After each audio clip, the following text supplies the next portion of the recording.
دریم تپوس د ورور کړی د ډېر ناشنا تپوس ته ښکلی تپوس دی چې حکومتي ادارو کې زما څه مسله و څه مشکل و چې هغه نه حل کېدو. یو ملګري ما سره مرسته وکړه په دې کې، وی ما ورته وایي چې خبره دې راته اسانه کړه، الله دې تا سره ښه وکړي. نو چا را باندې دا اعتراض وکړو چې راته چې ووایي چې تا راته خبره اسانه کړه، نو دا خو شرکیه لفظ دی، ځکه چې یو کار اسانول د چا کار دی؟ هغه د الله کار دی. نو آیا دا خبره شرکیه ده او که نه؟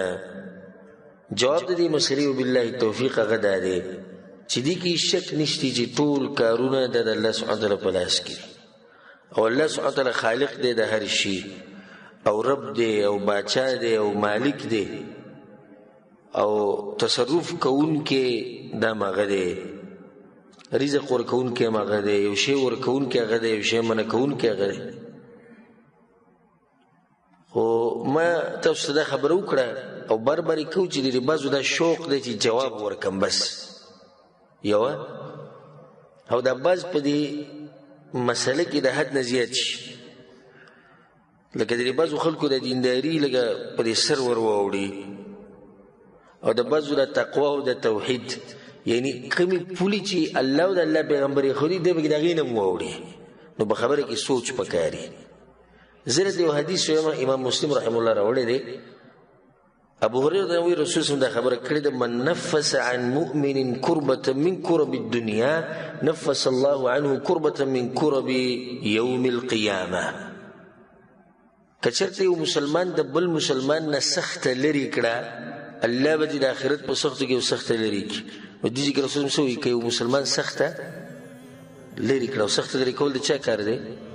د الله کار دی. نو به خدای شرکی الفاظ دي، سخت لري کړه. بیا رسول الله ومن يسر على معسر يسر الله عليه في الدنيا والآخرة.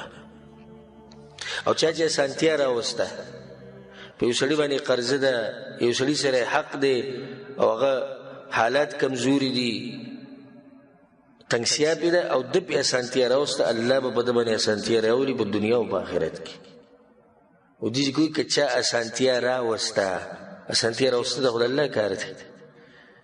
بیا بل حدیث اور امام بخاری و مسلم رحم الله راوړی دی، رسول الله صلی الله علیه وسلم وی رسول الله چې کله د معاذ او ابو موسی اشعری یمن ته لیږل، ورته وی یسرا ولا تعسرا، اسانتیا پیدا کوي او په مسلمانانو باندې سخته مه جوړوي، په انسانانو سخته مه جوړوي.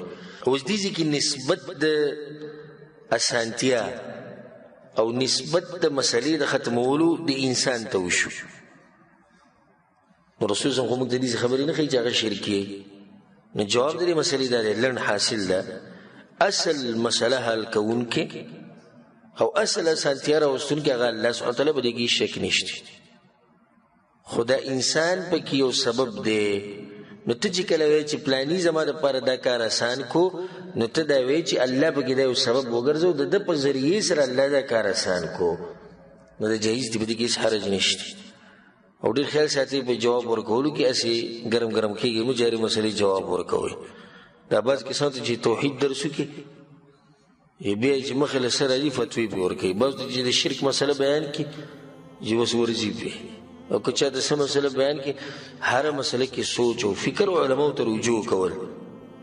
یو کس موږ سره یو ورځ ناست په مجلس کې راسره ناست په کور کې، نو ما یې دا ایسي بند نه کړم، دا کمره یې یخه کړې، یا هغه داسې قاري صاحب ورته کې قرآن ورته شریف یاد وایي چې تا چې دا خبره وکړې چې کمره د ایسي یخه کړې، دا شرک نه دی؟